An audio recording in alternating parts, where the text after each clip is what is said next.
Hello la famille, j'espère que vous allez bien. Aujourd'hui, on se retrouve pour une nouvelle recette qui est le poisson braisé. Délicieux. On y va pour la recette.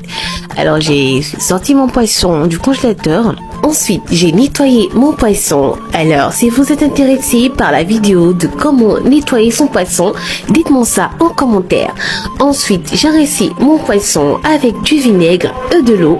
Ensuite, j'ai mariné avec des ingrédients vraiment basiques, du sel, du poivre, de la moutarde et de l'huile. C'est ce qui va apporter ce goût à notre poisson.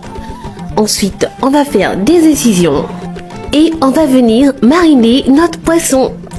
Alors, ça sert vraiment à rien dès le départ, vraiment, de mariner votre poisson avec plein d'épices.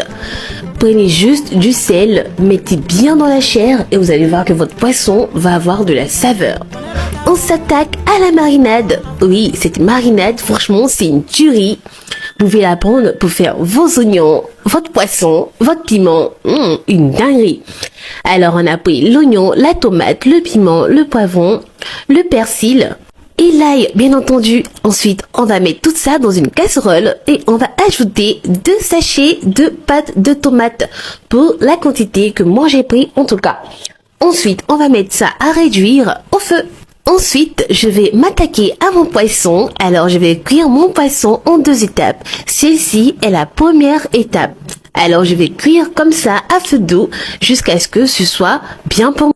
Alors, après réduction de notre marinade, on va venir ajouter de l'huile. Regardez-moi cette dinguerie, cette couleur. N'oubliez surtout pas d'assaisonner votre marinade au feu. Mangez, utilisez les épices de chez Bidia Gourmet. C'est une tuerie ces épices. Ensuite, on va retirer nos poissons du feu et on va prendre cette marinade pour venir bien mariner notre poisson.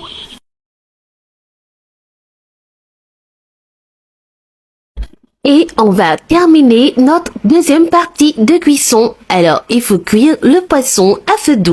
En attendant, j'ai découpé les tomates, les oignons, le concombre et j'ai mariné avec du sel, moutarde, mayonnaise et j'ai dressé ma table.